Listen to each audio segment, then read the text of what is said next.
harmony. Come on now, let's get together in perfect harmony. We start with Severals Park. There used to be 2 stone piers here, but now there is one. They mark the entrance to one of the earliest council estates in England. Promising a better future, the recreation grounds and housing were designed as a memorial to 131 Crewkerne men killed in the First World War.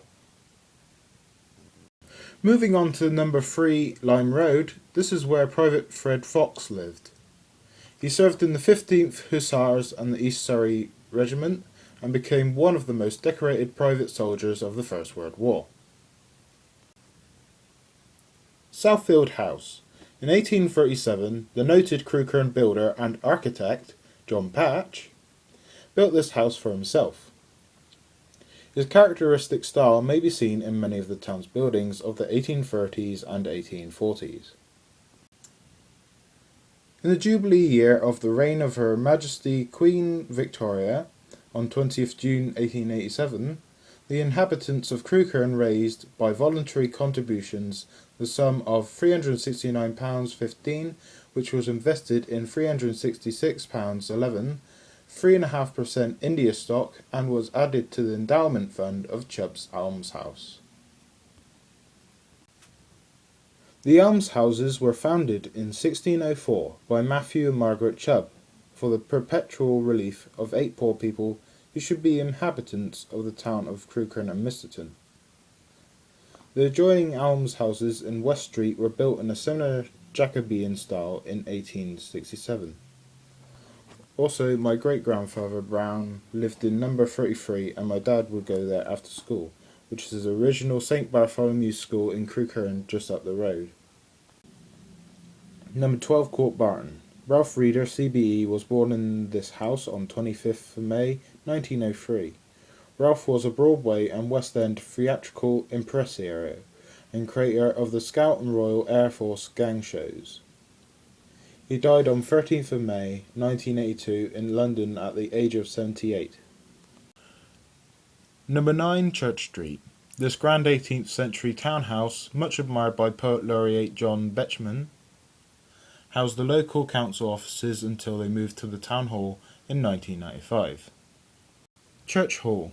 Dating from 1636, the Jacobean-style building housed the Crewkerne Grammar School, which was founded by John Deacombe in 1499. Captain Thomas Hardy, Nelson's flag captain, was a pupil here. When the school moved to Mount Pleasant in 1882, it became the Church Hall.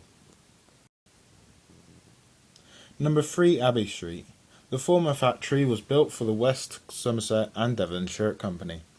It was the home of Bonsoir of London from 1926 until the factory was closed in 2004, marking the end of clothing manufacture in Crewkerne. The 1840s house, designed and occupied by the local architect John Patch, was later used as offices. Also, a few of my family members used to work here. The White Hart Inn, formerly known as the George. This is the oldest survival of Crewkerne's hostelries, with fine medieval windows and a fireplace dating from about 1500.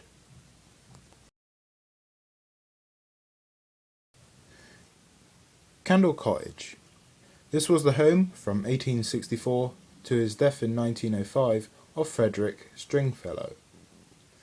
Like his famous father John, he was an aviation pioneer and also one of the first to use anaesthetic in dentistry. The George Hotel is the most complete survival of Crewkerne's coaching inns. Thomas Hutchins, the proprietor and Crewkerne postmaster between 1619 and 1631, introduced England's first profitable postal service between London and Plymouth. The NatWest Bank. The neoclassical building was built for the Stuckey Banking Company in 1838 and anticipates the popular architecture style for major banks in the 1930s. It is reputed to be one of the earliest purpose-built bank buildings in the country. 17 Market Street. The Georgian house was the Crewkerne home of the Blake family, who were pioneers in the Falkland Islands, hence the name of the adjacent Falkland Square. Unitarian Chapel. Built in 1733, this is the oldest non-conformist church in the town. It contains monuments to the Blake family who preached here over 4 generations. The Hermitage. And we end on the 18th century house, which was the home of George Pullman, eminent local historian between 1863 and 1878. He was the author of the Book of the Axe and pioneer of local newspapers. 'Cause I got a brand new combine harvester and I'll give you the key. Come on now, let's get together and